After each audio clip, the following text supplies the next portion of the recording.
possibly with the supplementary estimates, and then tomorrow, the 28th, with the supplementary appropriation bill. And on that note, I will now invite the Honorable Minister for Fisheries and Water Resources to hand a copy of the National Assembly Service Bill 2020 to the clerk to read the short title, whereupon the bill shall be deemed to have been read a first time.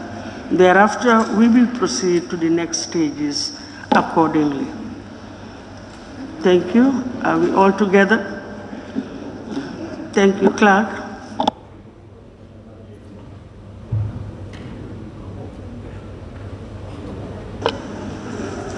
Thank you. First reading of the National Assembly Service Bill 2021. Thank you very much. Honorable members, in accordance with Standing Order 65, the first reading of the National Assembly Service Bill 2021 is therefore completed. And in accordance with Standing Orders 66 and 77, we will now proceed to the second reading of the bill forthwith. Clerk, you may proceed. Thank you.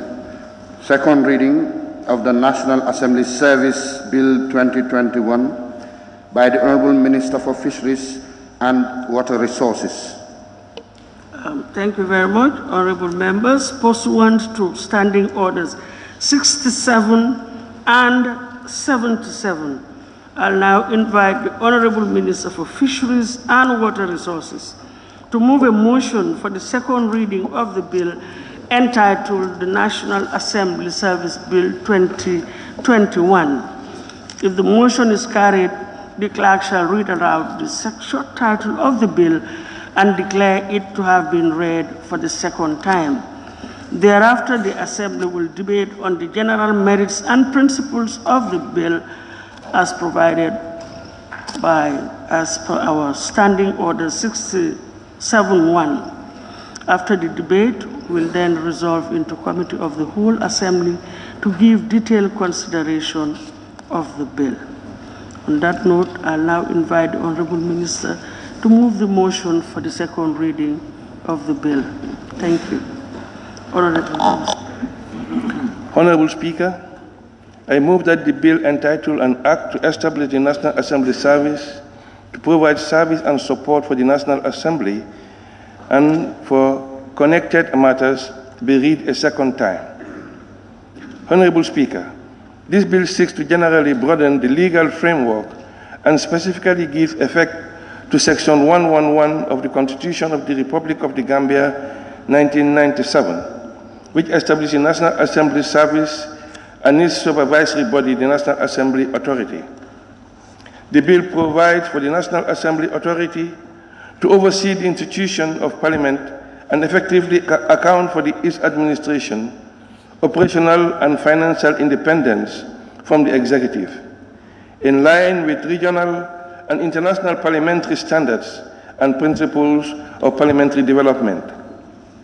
Like parliaments across the Commonwealth and beyond, which has legislation to govern and guarantee their operational and financial independence, it is envisaged that this bill will enable the National Assembly of the Gambia to take on control of its own affairs and muster the legal administration and financial resources is required to efficiently and effectively execute its mandate. Honorable Speaker, it is against this background that the Executive, under the leadership of His Excellency the President of the Republic, that this bill is brought before the August Assembly for consideration and enactment under a special procedure given the importance of this legislature in our democratic dispensation. On that note, I beg to move.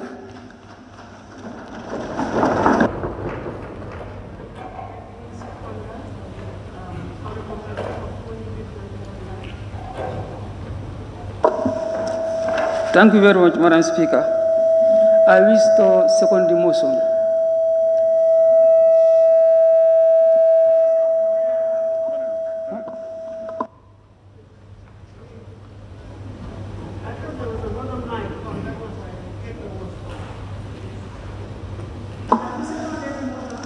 Yes. I've seconded the motion, and in doing so, I wish to make my contribution to the debate of this very important bill. Madam Speaker, this bill is long overdue and is non-controversial. As alluded to by the mover, this bill is constitutional and it seeks to broaden the legal framework and specifically give effect to Section 101 of the 1997 Constitution that established the Assembly Service Commission and its supervisory body of... Speaker, correction. Point of correction. Correction. Yes.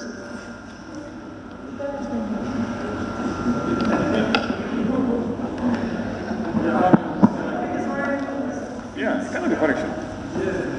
Remember, it's either a point of order, in which case you have to refer us to the relevant authority. Otherwise, it would be an observation which the honorable member can allow you. So if it's a point of order, let me have the authority. If not, you seek permission from the honorable member. Okay. I allow him. Yes, thank you, Honorable Speaker. The member is mentioning Section 101. I believe he simply wants to say 111. 111. Thank you. Yes, but I rectify myself.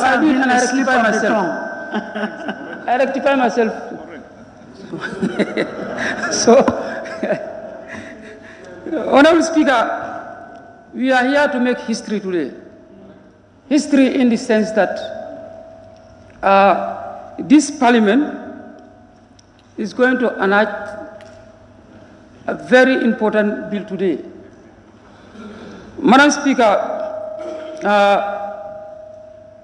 the Parliament of this legislature, we all know that we are not independent. And which this Parliament gives independence, so some of these institutions are not independent, which to me is totally not democratic. Madam Speaker, we are here to make history in the sense that this proposed bill is here to strengthen our Parliament and also define, this legislature is going to define the democratic process of this Parliament and also the effective and smooth running of this Parliament. Madam Speaker, as Parliament, it is disheartening, Madam Speaker, to see that I think this is one of the few parliaments, or if not the only parliament in the communal jurisdiction that doesn't have such legislation. This is why it is important for our Parliament to have this type of legislation. I applaud the government for coming with such a bold initiative to make sure that the Gambia Parliament is independent.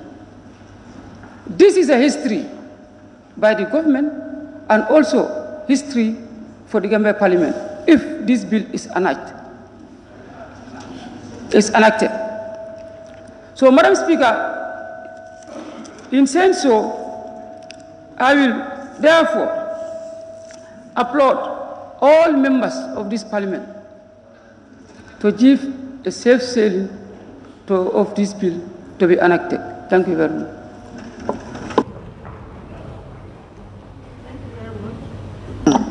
Honorable members, it has been moved and seconded that the bill entitled the National Assembly Service Bill 2021 be read a second time.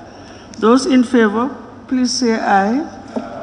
Those not in favor, please say no. The ayes have it. Clerk, can you read the title, please? Thank you. National Assembly Service Bill 2021 hereby deemed to have been read a second time. Thank you very much. In accordance with Standing Order 67-1, I'll now open the floor for debate on the general merits and principles of the bill. Now, honorable members have already indicated their desire to partake in the debate, and I'll now call on the honorable member, the nominated member, Honorable Samusa, please. Thank you.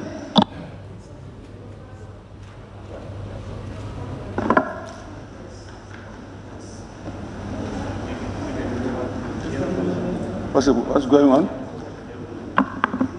Thank you, Honorable Speaker. Thank you very much, Honorable Speaker. Honorable Speaker, today I'm very, very, very much delighted in my lifetime.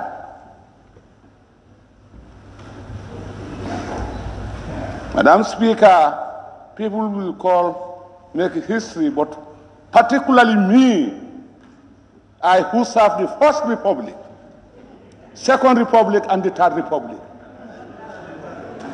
Today, it is me to say history, Madam Speaker.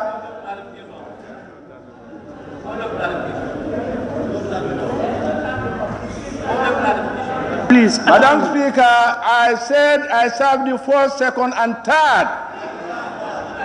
You have first president, second president, and the third president.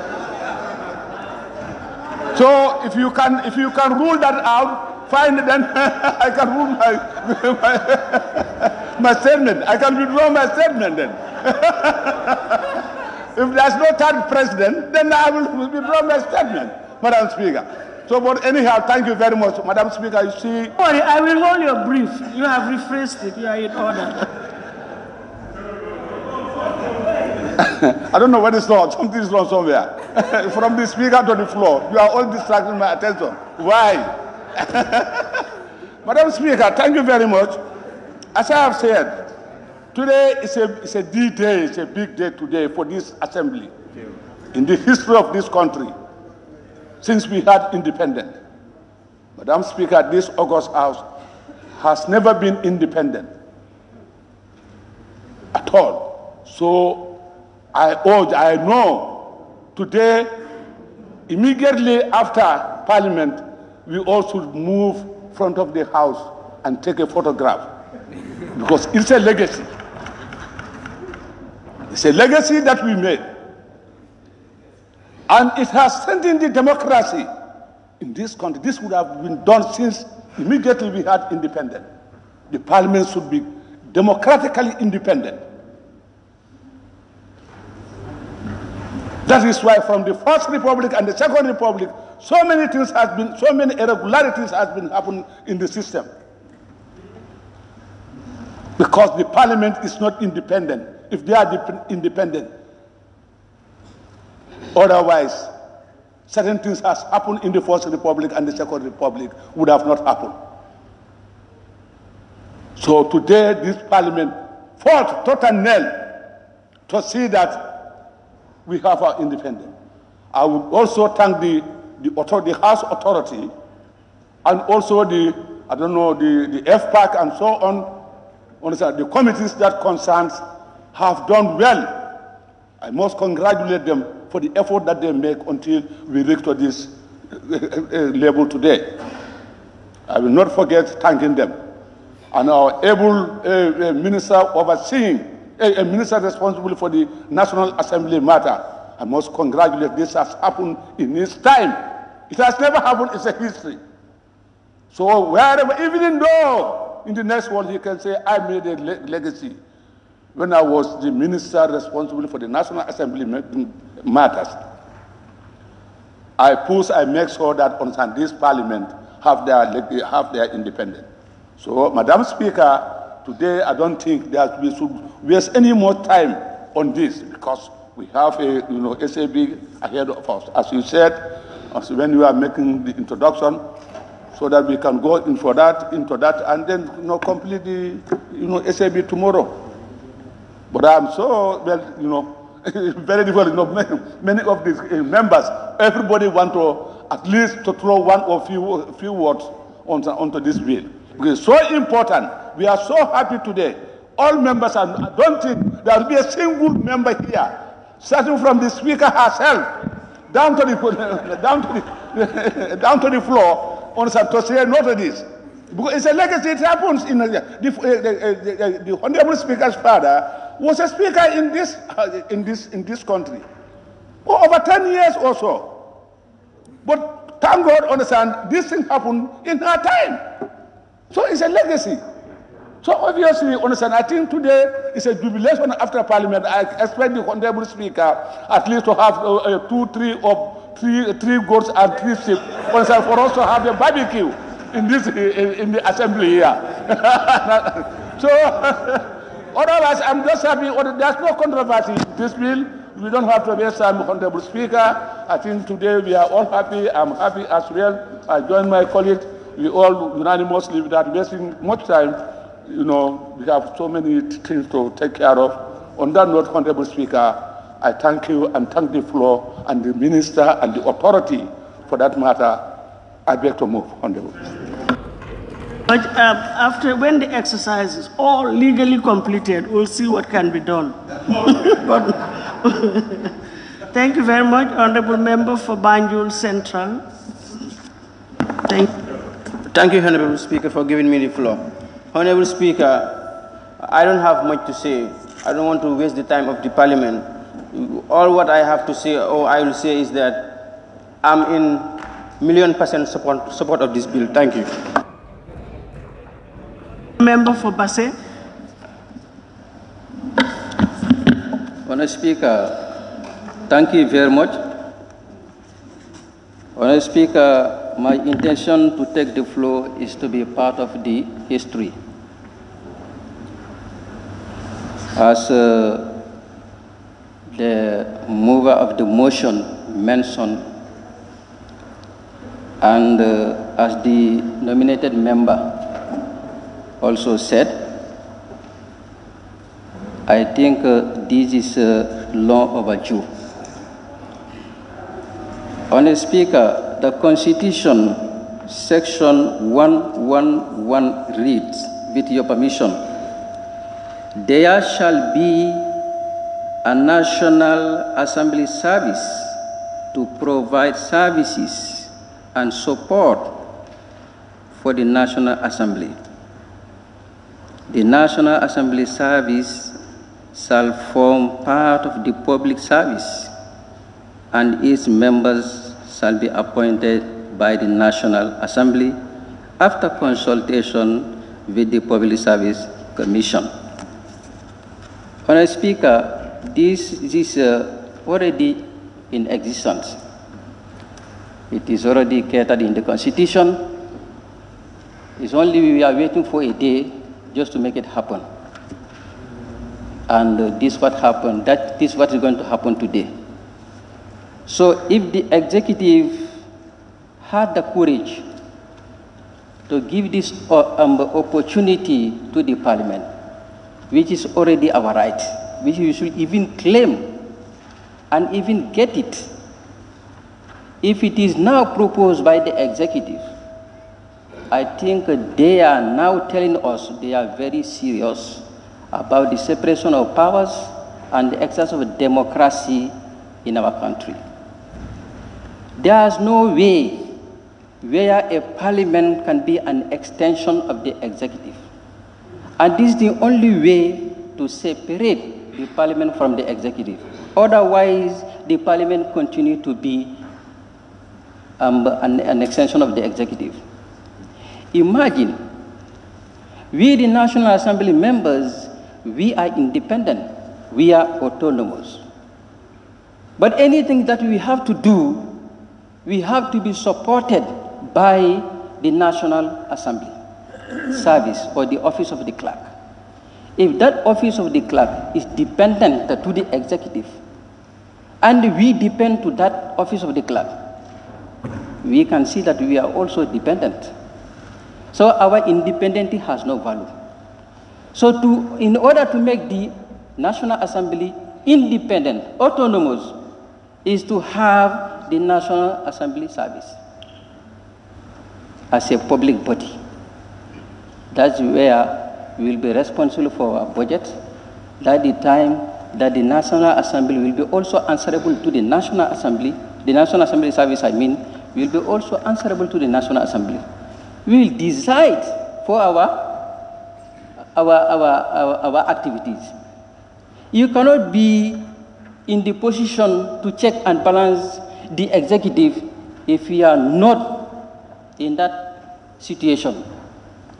Imagine if a particular committee has a particular activity to do today. You have to write to the office of the clerk. And the office of the clerk has to contact the executive in order to make the execution of your activity to facilitate it. And if you go to the executive, being at the account, at the Ministry of Finance or wherever, they have to follow what you call procedures. And those procedures will delay your activity, one. And secondly, if you are requesting for example, 50,000, if the minister says I can provide only 30,000, what do? You accept it. So the work that you have to do maybe in 1 week, you are now forced to do that work in 3 days. So where is autonomy? You having the power, you having all the powers, but you cannot execute your power, you cannot enjoy your autonomy if the service that's rendering service to you is not autonomous. So therefore, passing this bill is making history, is contributing to the autonomization of ourselves. The National Assembly cannot go without the office of the clerk. And the office of the clerk cannot go without the National Assembly members. It's because of us that they are here, and it is set in the Constitution. But if they are answerable, obviously it will be answerable.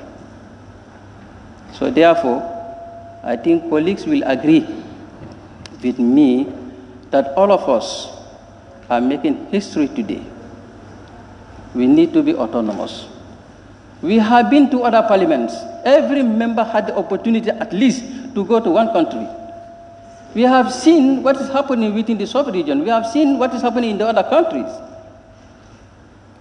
National Assembly members, we cannot do anything for ourselves unless we go and beg. And we are not beggars. Whatever we think of that this is crucial for the development of the country, we should demand it and get it within ourselves. But if we are not independent and we depend to another body, so we will dance to the tune of that body. And it is now time to put end to that. So all those people who have contributed to make this bill a reality, and all the MPs who are going to contribute for it to be passed and to be enacted to, my sincere thanks to all those people. On that note, Honourable Speaker, I thank you and beg to resume my seat. Thank you very much.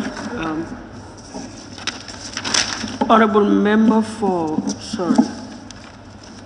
Bundunka Kunda. Is it? Oh, he stepped, oh, sorry. Then Jara East. Sorry. Thank you, Honourable Speaker, for giving me the floor. I rise to drum of support for the bill, the National Assembly Service Bill, ably presented by the mover. Honourable Speaker, some of the speakers have said that this bill is long overdue, which is quite true. But I'll also say better late than never. Honourable Speaker, I belong to the critical mass, and I have put on my critical lens. Therefore, I want to dissect this bill before us so that we can appreciate the pros and cons.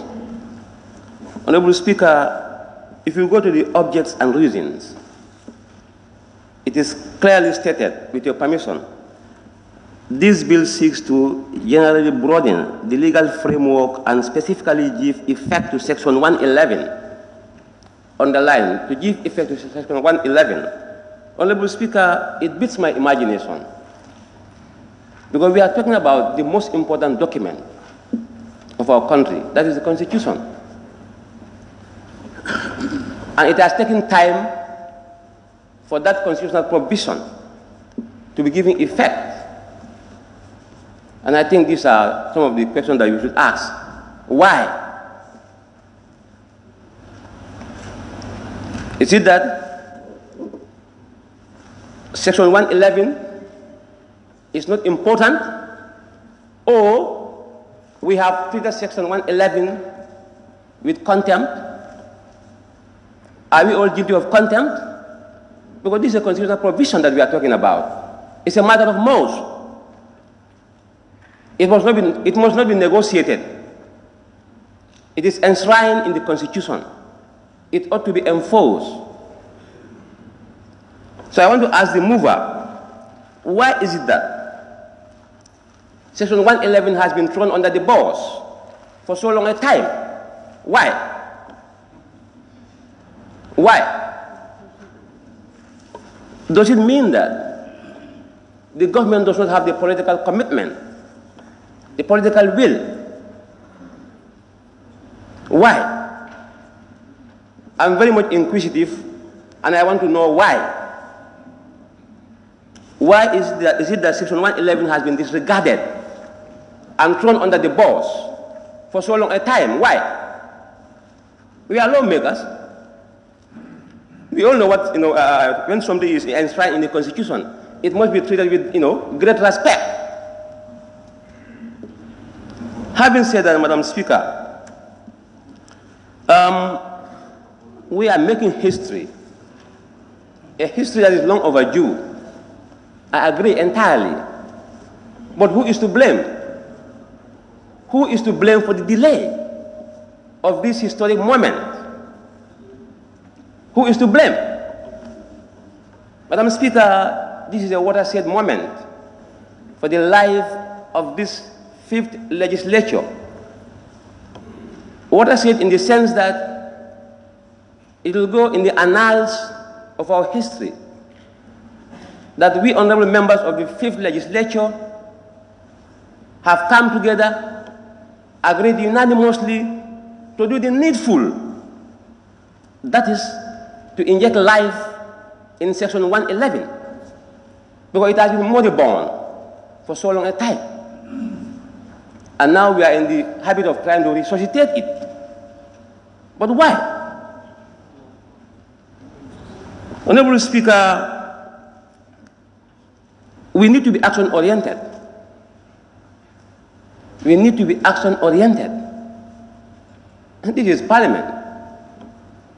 Honorable Speaker, I'm really flabbergasted in the sense that when you go to the budget codes, you have O1 as Office of the President, and second, you have O2, National Assembly, and third, you have O3, the Judiciary.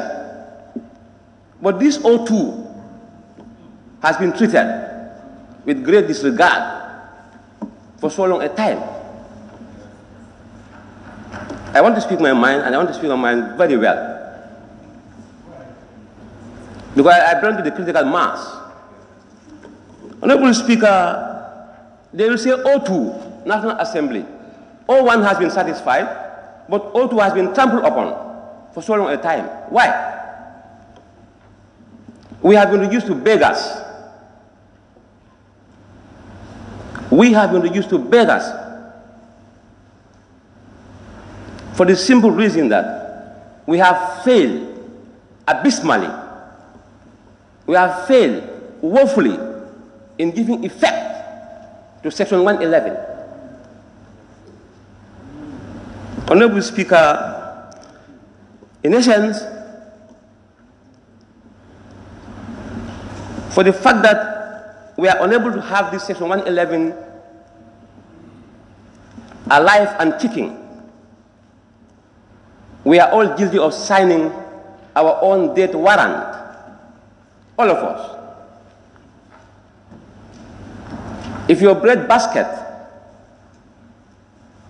is not within your reach, Madam Speaker, you end up going to bed with an empty tummy. That's the fact.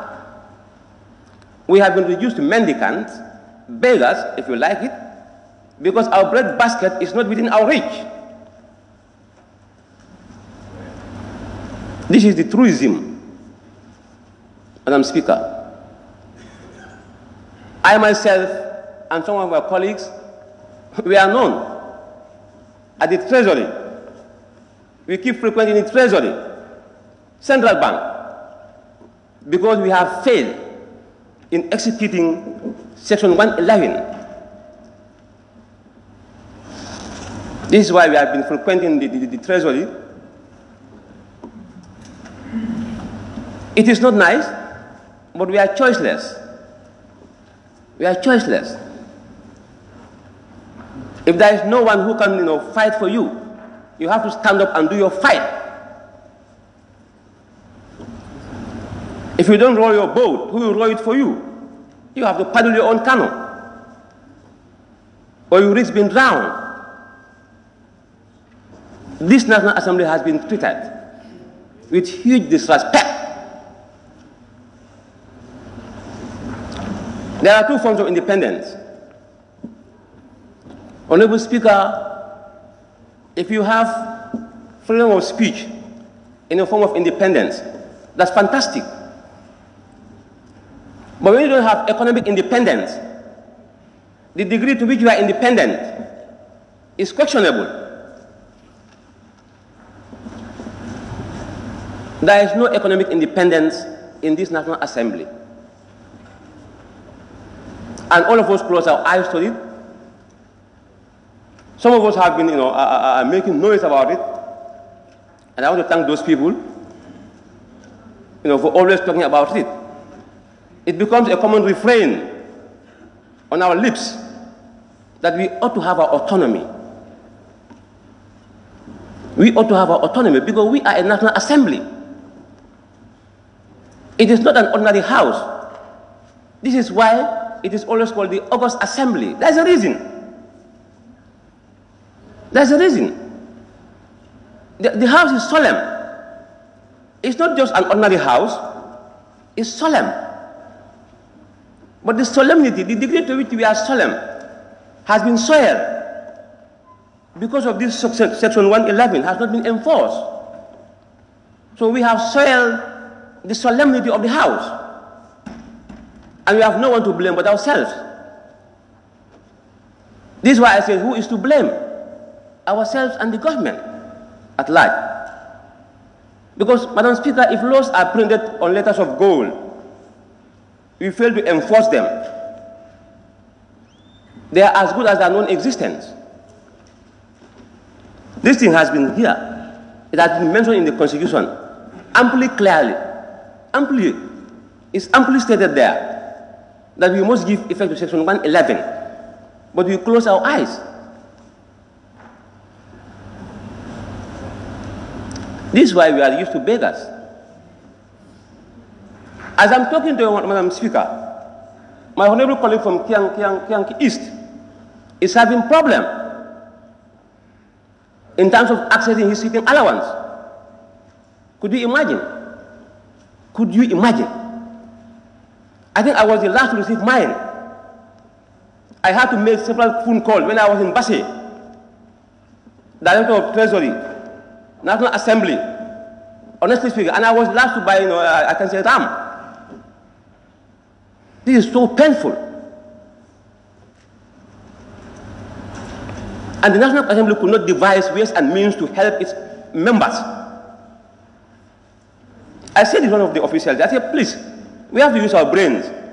If you have a problem at the Treasury, why not help your members? Do something for your members. But you'll be calling Treasury 100 times. They will tell you, I don't know. Normally what they will tell you, you cannot just take it. You cannot take it. It's normally meant for the sellers, what they tell you. So this piece of legislation is very, very important. It's very important. If the judiciary, on the hierarchy of the government, ranks as the third, they have their autonomy. National Assembly on the hierarchy of government, ranked as second, is still crying, wallowing in poverty. I mean, this is unimaginable, unfathomable. You can't even understand it. You can't understand it. Who is pulling the strings? And why? Why? We must be critical. We must be critical. I must thank the minister for a job well done, but it is long overdue. It is well long overdue. In other jurisdictions, you don't even think of this. They have their financial independence. We are honorable members, that's why we have the appellation honorable. So we need financial resources to satisfy some of our pecuniary engagements. In the absence of financial resources, how do you expect us to satisfy some of our pecuniary engagements? And we are mouthpieces of our various constituencies. We are supposed to be frequenting our constituencies. But for want of our independence, economic independence, this frequent visitation has been a casualty. Because we are not financially independent. We have been living in financial slavery for so long a time. Thank God, we are coming to be financially independent and financially emancipated. I hope once this thing is endorsed, there will be no one there to pull the strings for the sake of red tapeism, if you like, bureaucracy. I don't think. Because if you go to Treasury, you hear a lot of stories. A lot of stories. So please, we must be serious in our national development. We have a nation to build. We have a nation to build. And we cannot build the nation when we don't have all hands on deck. And this can only be done when we are ready to speak the truth with disarming frankness. The truth must be spoken with disarming frankness. If that is done, the nation will be developed in leaps and bounds. Thank you very much. Thank you. Honorable Member for Bundung Kakunda.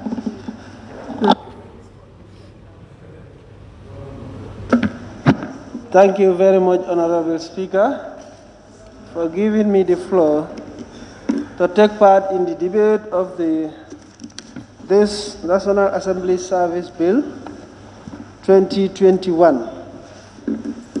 Honorable Speaker, I think I'm the happiest person to see this bill before us before the end of our first term. Since at the beginning of our tenure, Honorable Speaker, I've been crying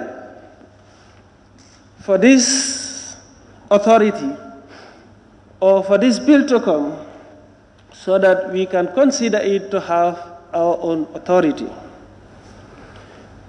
Honorable Speaker, I find it difficult to understand since 1997, the Constitution gave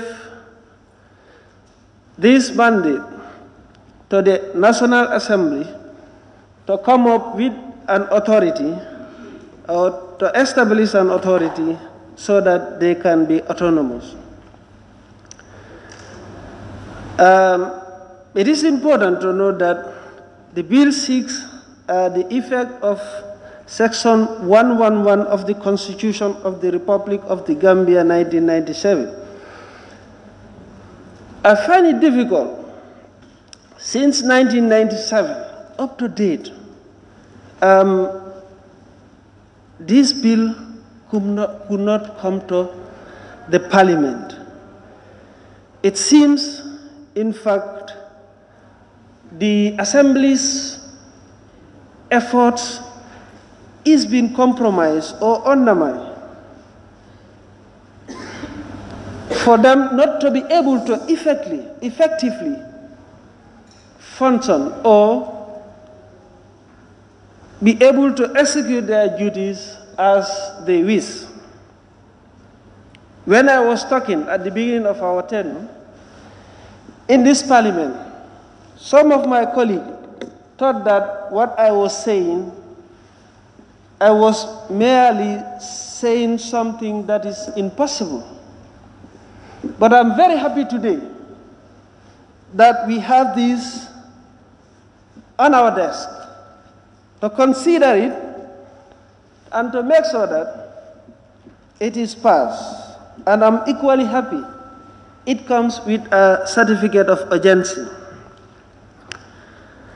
Honorable Speaker, there have been many incidents or circumstances during the past years that we felt our hands are tied. We will move up to a point and we felt we are stuck. We felt we could not go any longer. We felt we have to dance to the tune of the finance minister when he tells us that you cannot do your job because there are no funds. There was an incident, I nearly cried, Honorable Speaker, that there was something urgent that needed to be done, that our committee should do, but we were told that we cannot, because we have to rely on the generosity of the finance, which was communicated to us by the clerk, that we cannot go or we cannot do our work because the finance said there was no money. I said, then, maybe we will be here for the rest of these first 5 years without doing anything meaningful. Because what I observed was, it is only when we supposed to look at critical issues, that was the time some of these issues will come. And we will be sitting there helplessly, just looking at each other without being able to do anything. When we should have come up with this thing so that we can be able to do our work as it is expected. Honorable Speaker, we have a work to do here. And some of us, our consent, we find it very difficult. Or we have it, sometimes we feel very frustrated that what our people elect us for, we could not do it simply because we will be told that we cannot do our job because of A, B, or C. But coming off this bill, Honorable Speaker, I think this is one of the most important bills in our work that should have been ratified since at the beginning. If we look at the objects and reasons of this bill, the last paragraph where it says, it is envisaged that this bill will enable the National Assembly of the Gambia to take control of its own affairs and muster the legal, administrative, and financial resources in its required resources it requires to effectively or efficiently and effectively execute its mandate. All these past years, this was the stumbling block why we cannot do all what we wanted. But coming with this now, I think that will be the thing of the past. And therefore, without any hesitation, I think, as one of my honorable colleagues said, this cannot be a bill of any controversy. And we will all be happy today. Before we go home today, we make sure that this bill is passed. On that note, Honorable Speaker, I thank you very much, and I am very happy, very, very happy today. Thank you.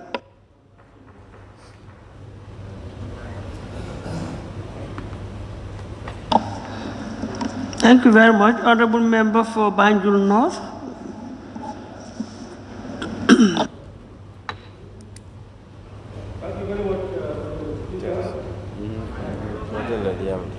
Thank you very much, Honorable Speaker. Honorable Speaker, I'm somewhat surprised to hear some honorable members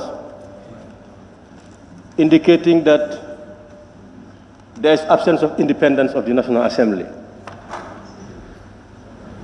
This National Assembly, since the onset, has the powers,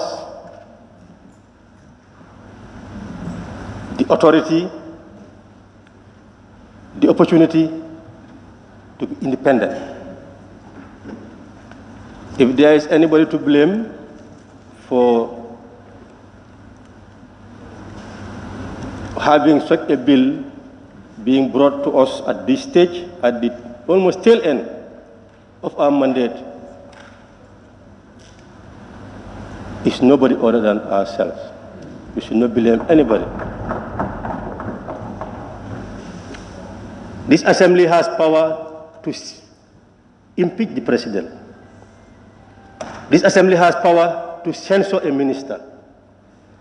This assembly and its committees have power to invite any official before it,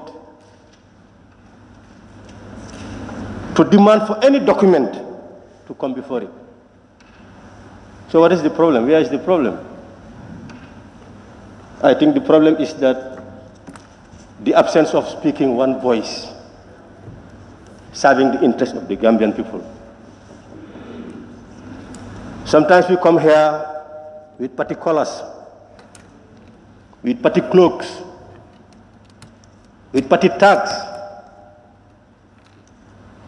For me, I believe that is the problem. And what this bill is talking about is not about the independence of the National Assembly, it's talking about autonomy. If you look at the objects and reasons, the second paragraph, the bill provides for the National Assembly authority to oversee the institution of Parliament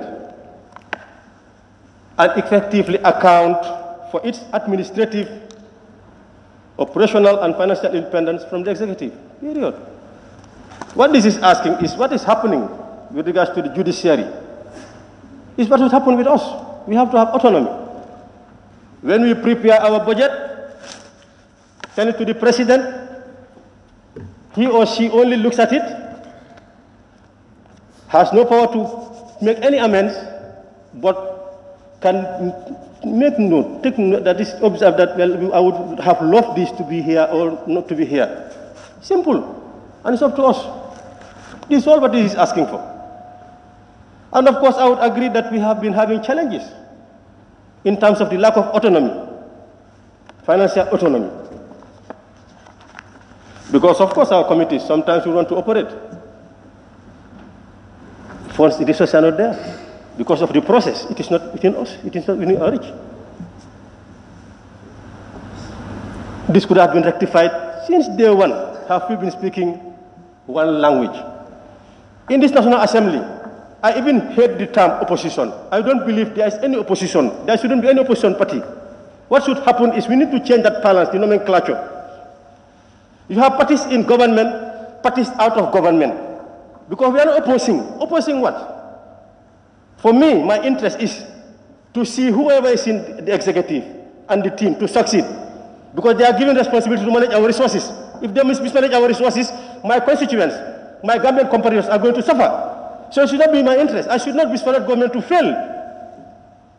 All I should do is to ensure that resources are managed judiciously and they serve the interests of the Gambian people. We have just lost that there will be no injustice. This should be my interest. Whether I am supporting the party in government or I'm in the party outside of government, this should be my interest when I'm in this chamber. But has this been the case? This is the challenge. This is where the problem lies. So it's good sometimes to look inward, that we have all the latitude. As I indicated, this constitution provides our independence. What has been missing is asserting the independence. This is what has been missing. We have not been asserting our independence. And the interest, the challenge I have is not because of lack of allowance. My challenge is lack of resources for our committees to work. That's my challenge. I would come here, that's what I would complain about. Resources for our committees to work. And we believe that with this autonomy, and we also want the National Assembly to gather its act, let us make sure that we are prepared to shoulder the autonomy. Because autonomy goes with efficiency. So the responsibility also is on the National Assembly to ensure that we institute processes so that we will handle this autonomy to the best interest of this country. It's long overdue, I agree. But it's here before us.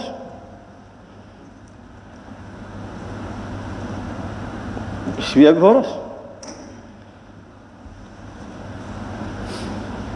As I said, the autonomy is talking about establishing the service giving effect to Section 111 of the Constitution,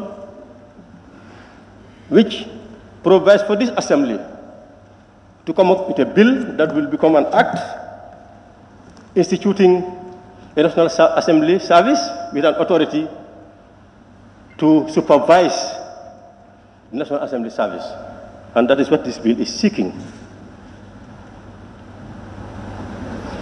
Of course, when we come to committee stage, because we are not talking about the principles, I have some issues. Like, for instance, it is saying that the National Assembly authority should not subject itself to the dictate of any authority or person, which I disagree. The authority that it should subject itself is this plenary. The National Assembly authority has an authority, and it's this plenary. This is the highest decision-making body in this land. We have to recognize that, and we have to assert that. But as I said, we shouldn't be opposing. Our role is to see that the executive delivers. Our role is to ensure that we ourselves deliver. Our role is to ensure that everybody else in this country does what you are supposed to do in the interest of the Gambian people. This is our task, this is our duty, this is our responsibility, provided for by law, and also should be dictated by our conscience, as provided for by Section 112 of the Constitution. Interest of the Gambian people and our conscience, and then the law. This is what should exercise our actions. This is what should inform our actions, our utterances. Section 112. And of course, there's something technical. I've seen also where the speaker, who is the chair of the committee, has a casting vote. I think we have to be democratic. We are talking about democracy. We also need to practice it. It is talking about members of a committee of 5. And that's what it has to be an odd number. If 4 are present, they cannot reach a decision. And there's also, when you look at it, when we go to committee stage, it will be dissected. But there's also making room for participation in proceedings by virtual means. So there is no need for the speaker to have a casting vote. As I said, when we go into the technical stage, I'll point that out, that we just leave it at that 5, all are equal. If they cannot reach a decision, it's null, it's nil. And then the quorum is talking about 4, when National Assembly committees is 3. So why, let us adopt that. So these are the things that I just want to highlight when we come to the technical stage, committee stage. But basically, it's something that I support. I agree that it's long overdue, but let no one mistake it that we do not have independence. Somebody has to give us our independence. Nobody should give us our independence. We should assert our independence. We are independent, we are not asserting it because of other pecuniary considerations, parochial considerations, not those that serve the interests of this nation. Otherwise, we would have been speaking one voice. We'll have our parties when we go out. Yes, that's fine. Most of us are from parties, although some are independent. But here, no party. Interest of the Gambian people. We have one constituency. Interest of the Gambian people. We collaborate with the executive to ensure that they deliver. This is our duty. Not to see it fail. If it fails, it's our people that... Let us do that to ensure if they do their best, we go and tell the people. They have done their best, but even their best cannot save you from poverty, cannot save you from ignorance, cannot save you from injustice. And I'm an alternative. Then that's the right you have, that's the time you have the right to say that I'm the most credible alternative to government. So, as I said, it's something that I should support, but would want my colleagues to consider those technical observations when we get there. On that note, I thank you, Honourable Speaker. Thank you very much, Honourable Member for Woolly East.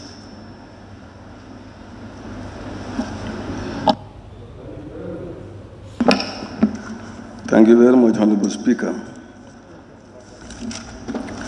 Honourable Speaker, I also rise to lend my support to this very important bill. And I thank the National Assembly Authority as well as the Ministry for fast-tracking this very important document. Honourable Speaker, I have looked at Section 111, which is establishing this National Assembly service. And in its section, subsection 2, also established the National Assembly Authority to supervise the service. So I believe it is properly drafted. Of course, we'll have to look at some of the adjustments that we need to do. But in the bill itself, Honourable Speaker, the Speaker is to appoint 4 other members, which is, of course, the constitutional provision. But my observation is that the committee that is to consult, who should be consulting with the Speaker for the selection of the 4 other members, need a criteria to guide them, to properly guide the Speaker also in the method of selection. The other observation, Honourable Speaker, is that at the objects and reasons, that is just my observation. The Honourable Minister for Justice is mentioned there as the mover of the motion. but it's now the Minister of National Assembly Matters that moved the motion. Maybe we need to adjust that as well. Honorable Speaker, I think we all know the reason why we were oblivious of some of the responsibilities given to us by the Constitution. Because we were anticipating a new Constitution which would come up with new things. So instead of just going about doing all the changes and all that, we think that we need to take our time so that we'll be able to, the new Constitution will be able to address all those other problems for the last 20-something years. So I think that is the reason why we have not been pushing for some of these things. For example, if you look at the Constitution in Section 18 of the 1997 Constitution, protection of life protection of life. In its subsection 3, it says,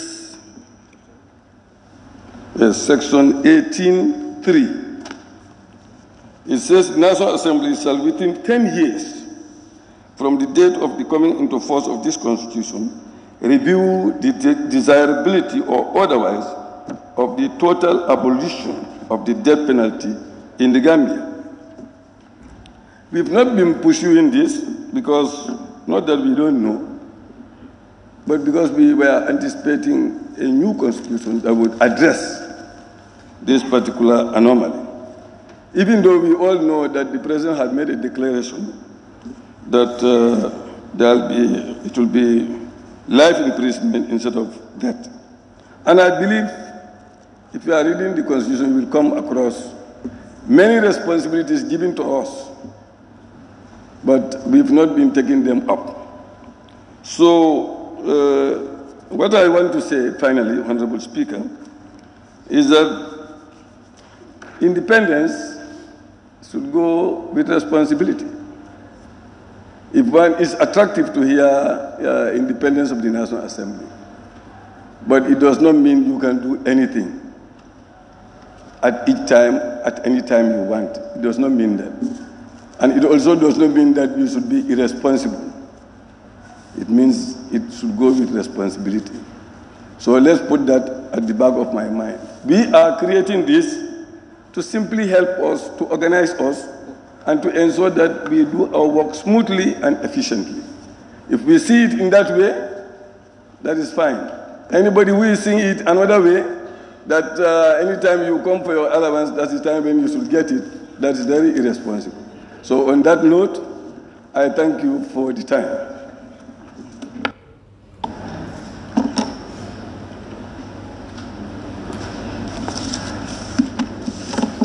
Thank you very much. Honourable Member for Banjul South. Thank you very much, Honourable Speaker.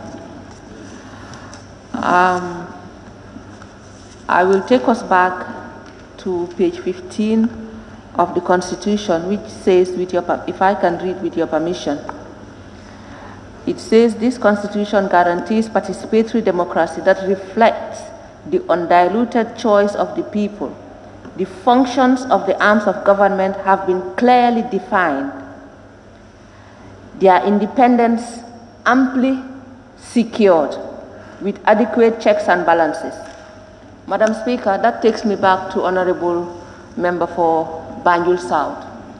I think he clearly, for Banjul North, who clearly stated that this assembly had been independent. And I think we've been independent. Most of us, if not all, have executed the independence of this parliament by doing what we were supposed to do. Honorable Speaker, autonomy has a purpose. It is to allow this parliament to freely exercise our competence, which were invested in us. Yes, we will have leeway to move about. But that doesn't define our lack of independence. The fact that we were depending on the executive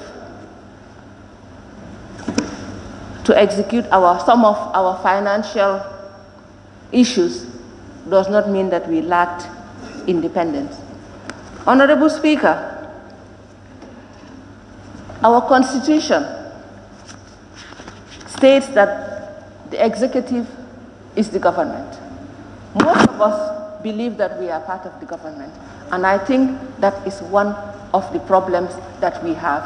We come here, instead of representing our constituencies, we represent the executive. We defend the executive. I'm not saying we shouldn't. We should support them. The parliament should be a support system.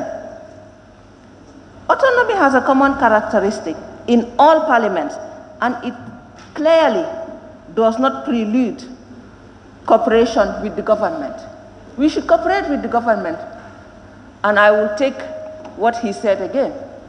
We should be here to ensure that the government succeeds, because with their failure goes our failure. If the government mismanages the resources that we are supposed to oversee, it does not only affect the government, it affects us, and in extension, our constitutions, our constituencies. Madam Speaker, I applaud this bill, not because it gives me independence. I've had my independence since I came here, but it gives me a power to exercise what I should have done. It is a guide, it directs me, and I think that's all it does. But Madam Speaker, if you go to page 3, Madam Speaker, I'm struggling. I have a bill that I'm working on, but I don't have the resources. I am a lawmaker. I should look at the laws that are lacking, look at the gaps, to try to make sure that I reduce the gaps. But Madam Speaker, we are struggling, not because we cannot do the job. We struggle because we lack the resources. If you go to clause 4, it says functions of the service. The service shall be provide members of the National Assembly with facilities for drafting of bills. Madam Speaker, it is not only drafting. Drafting is one. I would recommend that we add an all other processes of introducing a bill. Madam Speaker, it is not only the drafting. We need other support. Madam Speaker, you go to page 4. It says maintain library for the use of members, library and all other research facilities. Madam Speaker, personally, I have to pay to be a member of SearchGate. This National Assembly should provide all those facilities for us. That should be noted as well, Madam Speaker. Madam Speaker, if you go to page 5, clause 7(6), it says a member of the authority who is not physically present at the meeting may participate in the taking of a decision, including the making of a resolution by electronic means. Madam Speaker, this is a very important bill. And I can see some chairs are empty. If we give us as members the option to vote electronically without proper measures, Madam Speaker, we will end up staying at home and voting if the need be, Madam Speaker. Somebody mentioned here, autonomy must come with responsibility. Our responsibility, Madam Speaker, is to be present whenever possible to this August Assembly and vote if need be. So I would say, on what conditions would that be? And only if need be, if that person is absent on official, or if that person is sick and the reason he's absent is beyond their control, Madam Speaker. And also, if you go to that same clause 7, somebody mentioned the chairperson or other member of the authority presiding at the meeting shall have a casting vote in addition to his or her deliberate vote. Madam Speaker, only if there is a tie, if need be. Because, Madam Speaker, one person cannot have two two privileges. Madam Speaker, a chair or a speaker is just a force amongst equals, but we are all honorable members and should be given the same rights, Madam Speaker. And Madam Speaker, aside from that, I think the honorable member again for Banjul North, for Woolly East mentioned the mover of the motion. Here it says Dauda A. Jallow, Minister of Justice, and it is brought in here by the Minister for Fisheries, who is also responsible for parliamentary affairs. I think that should also be rectified. But Madam Speaker, I also want to bring the attention of this honorable House that I don't think this House needs a minister in charge of National Assembly. We should be in charge of ourselves. I think at executive level, they can have somebody who will look into parliamentary issues, but not to advise us, to advise the executive. Thank you, Madam Speaker. Thank you very much. I think this observation goes to Honourable Member for Banjul South, Woolly East, Banjul North, and all other honourable members. If you have any proposed amendments, just note it down so that when we come to committee stage, it will all be captured. Just note what you have indicated. Thank you very much. Honourable Member for Jara Central. Yes, Jara Central. Thank you. Thank you very much, Honourable Speaker, for the opportunity. Honourable Speaker, first of all, I would also want to join my honourable colleagues who spoke before me on the National Assembly Service Bill 2021, which has been tabled before us this morning. Honourable Speaker, I would first of all thank the Honourable Minister who tabled the motion, the Minister who is responsible for National Assembly matters. Thanks also goes to the Office of the Clerk, the same thing, Office of the Speaker. I also thank the Fifth Assembly. I also, Honourable Speaker, thanks the delegation that went to Ghana, which was led by the Honourable Speaker to have at least to learn best practices from Ghana as to the autonomy of this National Assembly, for sure, of which we are now dealing with. Honourable Speaker, if you could remember, there was a delegation that left the Gambia from the National Assembly here to Ghana in 2018 to go and study best practices from our sister country, Ghana, in respect to the bill that we are dealing with today, National Assembly Service Bill, autonomy. Honourable Speaker, I would differ a bit with the Honourable Member for Jara East as to when he started pointing fingers to the National Assembly for us failing some parts in respect to the autonomy of the National Assembly and also the government in general. Honourable Speaker, the government sponsored that delegation that went to Ghana was funded by the government, by this government. And today, if we see, we are materializing this effort. It started yesterday. Let us not forget that, Honourable Speaker. This work did not start this year. It started since in 2018. This Fifth Assembly came in 2017. You see, Honourable Speaker, development comes gradually. When we came in 2017, we all realized that definitely this National Assembly needs to be autonomized. And from that year, 2017, when we came newly, we started the fight. I did not forget it. And I'm sure most of us did not forget that also. It was the fight started in 2017 when we came in, just to autonomize this building, this assembly. In 2017, we could not send a delegation because we were new. But in 2018, there was an effort from the office of the clerk. A delegation was sent to Ghana. And it was led by you, Honorable Speaker.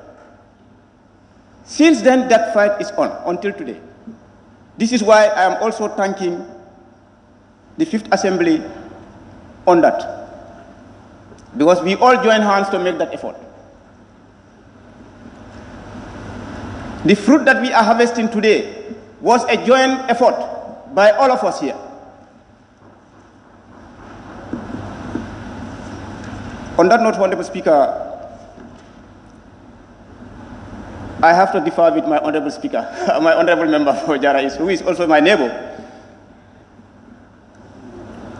Honorable Speaker, I will not delabor much on this bill because it was long overdue, as my other honorable members have said.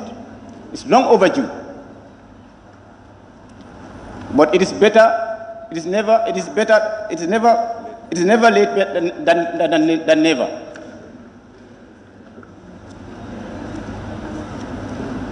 It is a word, it is a proverb that my honorable member used to say all the time. It is better late than never. So, Honorable Jara, we are on the track. Yes, we are on the track, and I'm sure by next year this time, inshallah, the long time cry that we have been crying since 2017 will come to an end, Honorable Speaker.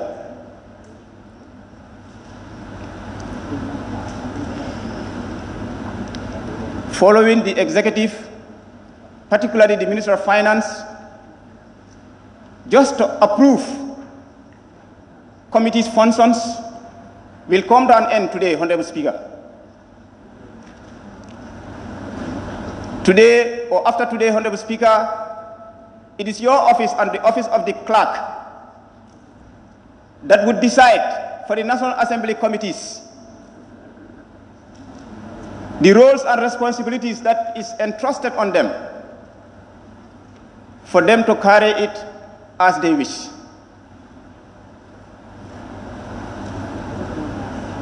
Honorable Speaker, if we go to the objects and reasons of this bill, it is stated there, Honorable Speaker, that this bill seeks to give effect to Section 111 of the 1997 Constitution,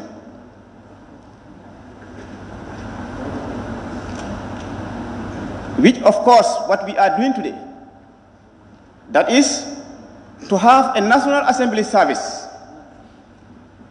a service which is going to look after the affairs of this National Assembly,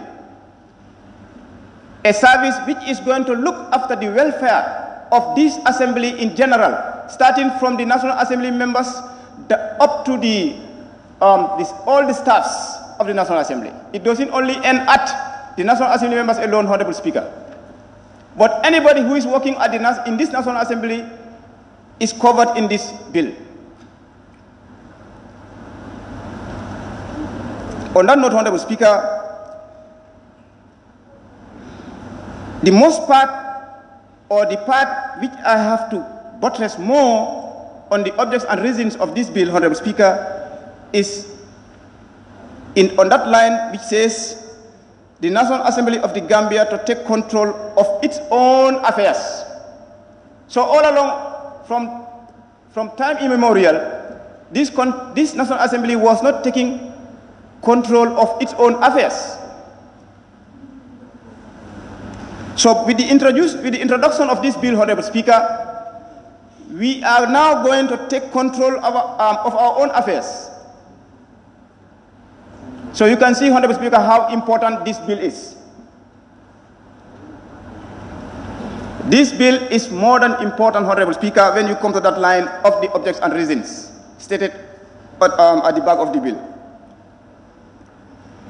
It also helped this National Assembly to detach itself from the executive in terms of financial independence, Honorable Speaker. So this bill is more than important, Honorable Speaker. Therefore, Honorable Speaker, as I mentioned earlier, I will not belabor myself much on this bill. I humbly want to resume my seat, and then I thank you, Honorable Speaker, once again. Thank you. Thank you very much, Honorable Member for Lower Nyomi.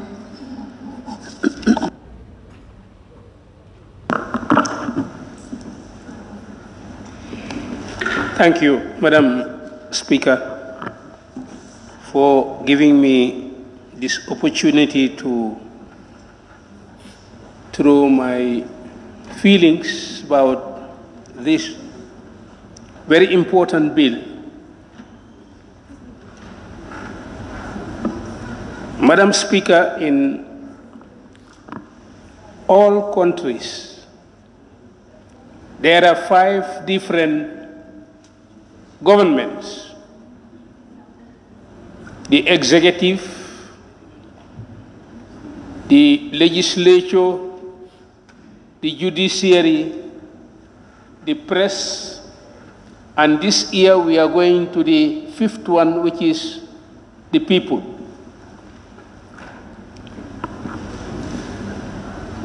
As mandated, each of these bodies are mandated as responsible bodies to contribute their quota in the development of the nation. Now it has been confirmed and outlined that with the establishment of this, we would know now we have our own authority, which is now cemented by the provision this bill is going to be for us all.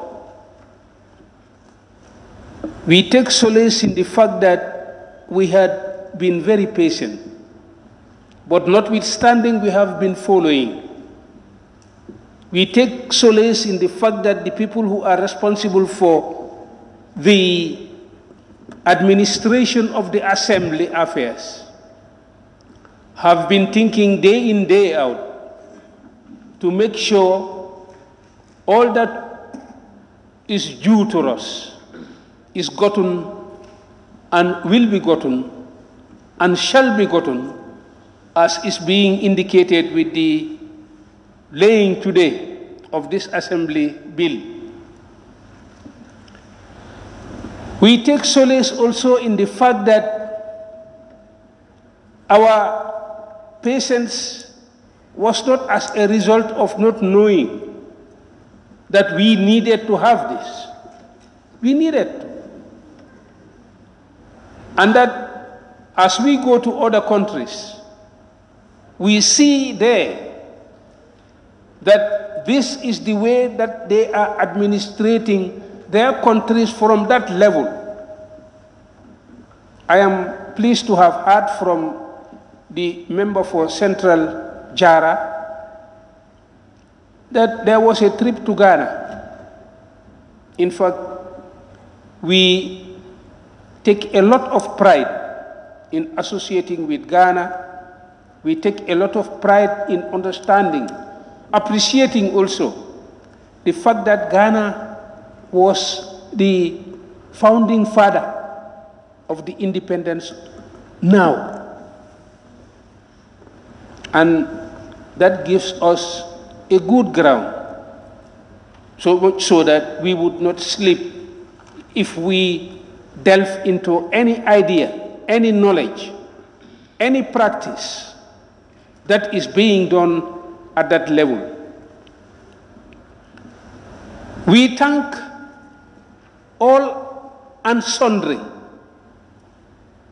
for the patience, for the contributions, and also for your inputs with regards the bill as it would be this day, this time. And we take pride in the fact that we are the commissioning body of this bill. Of course, it could have come in 1997, but the straits from 1997 to date did not warrant that. By virtue of our patience, we are able to do it today. And coming from the executive, I think the executive is feeling the courage, the bond it is carrying to be too heavy, so much so that it could delegate the minister to come and give us our autonomy. Bring it. We are taking it. In fact, as said by my colleagues, it's long overdue. But my other colleague from Jara had said, better late than never. As I contribute, Madam Speaker, I am profoundly gratified that we are today discussing our autonomy. Let's have the clout after knowing we have the autonomy. Let's have the clout to exercise cautiously our responsibilities. This might give us a better start, that it is not always leaning with the executive that will give you what you want. It is knowing what you should be doing.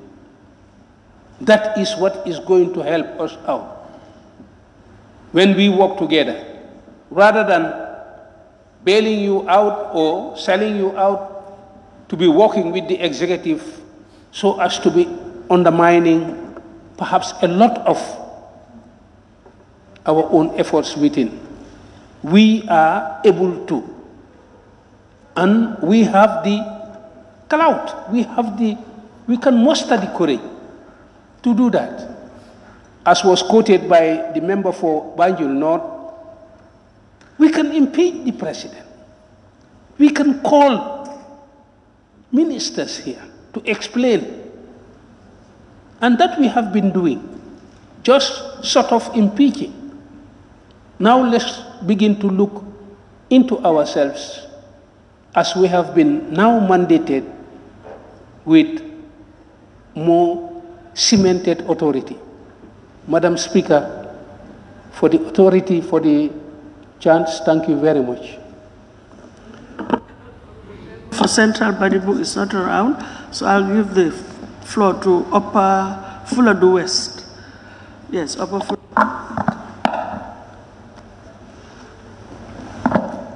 Thank you, Madam Speaker. Madam Speaker, like parliaments across the world, each has their own problems.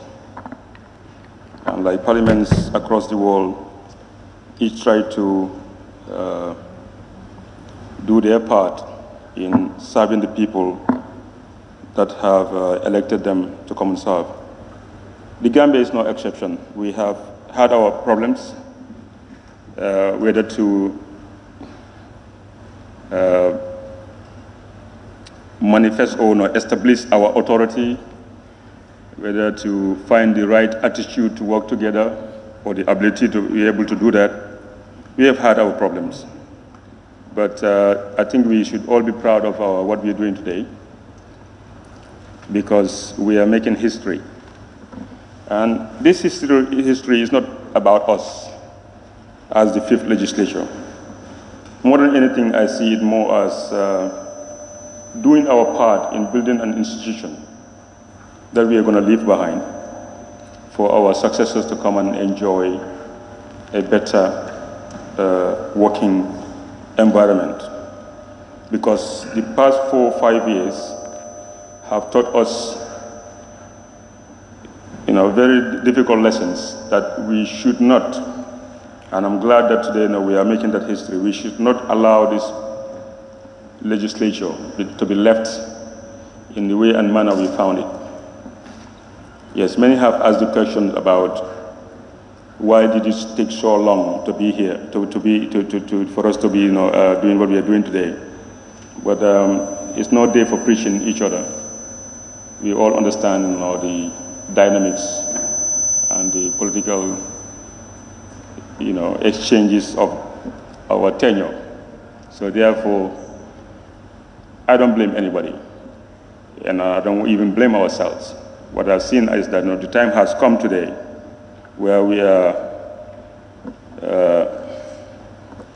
confronted with a decision to make, and the decision is simple. The 1997 Constitution gives the provision that in Section 87 that there shall be a National Assembly of the Gambia. Its membership, qualifications, tenure, powers and functions, privileges, rules and regulations are all detailed in the Constitution from Section 88 all the way down to Section 119. And in Section 111, it clearly states that we should come up with an Act of Parliament to establish these National Assembly services. In fact, it is a constitutional provision, but the Act would actually detail out how these services should function, where they should draw their powers from, and that eventually will give them the autonomy that they need to be able to do their job without any restriction from the executive. So I am one, like many, proud to be part of this history.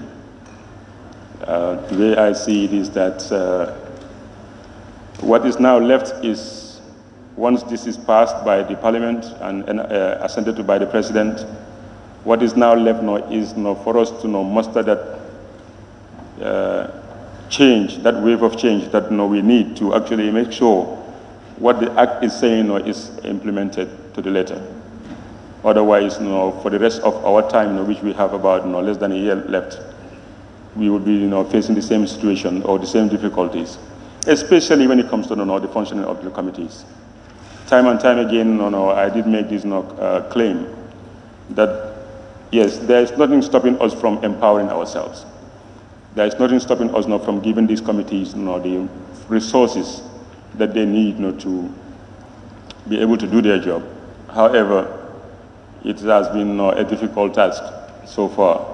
So with the enactment of this bill, I hope that the National Assembly Service will get to work as soon as possible to ensure that they give the members all the support that they need for them to be able to do their job.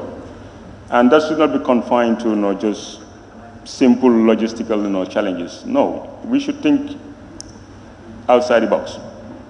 We should think, what do we need to do to be able to what do we need for the next legislature to be able to do their job, just like how the judiciary is doing their job.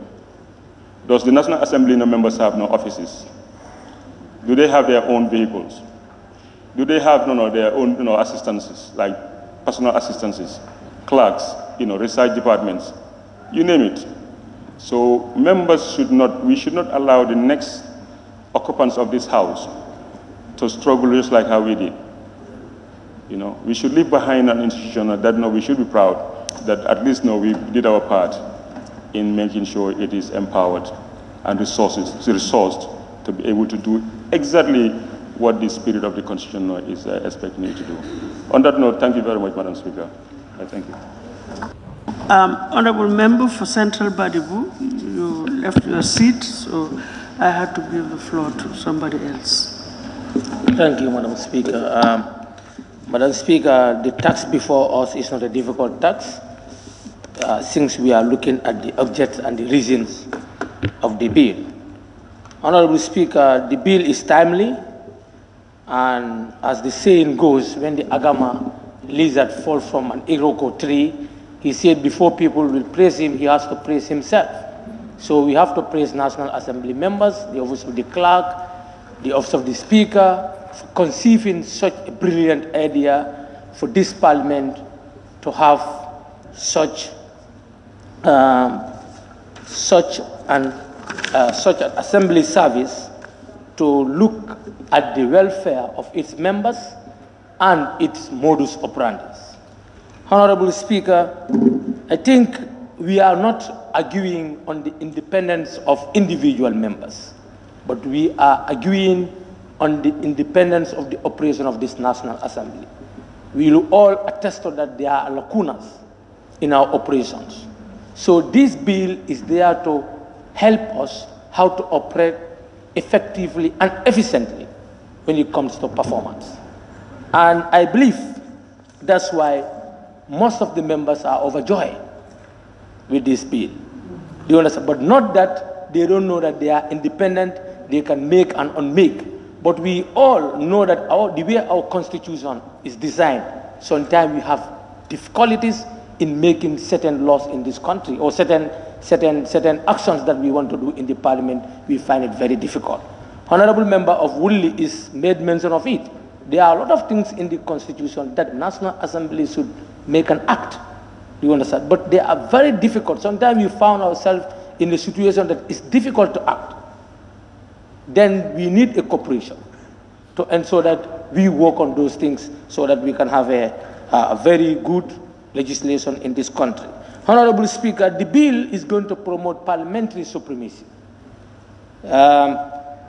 Parliament cannot be in the hands of executive, or executive cannot be manipulating the parliament to make parliament as a gateway to abuse the citizens. We have seen in the history in this country where parliaments, even what to say in this parliament, will be controlled by outsiders. So the bill is there to give us that independent mind, that independent decisions to be made in this house.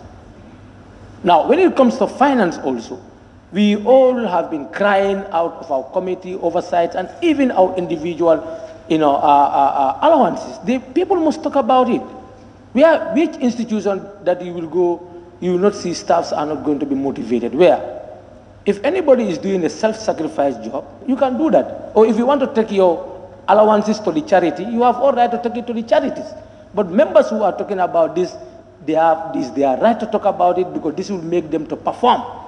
Because every day they travel from their homes to come here, they use their vehicles. So if today they are crying of their allowances, if this independence is going to help them to have their allowances, it's their right, and they have to cry for it. If you don't want to cry for it, that's your own take. Take your money and take it to the charity.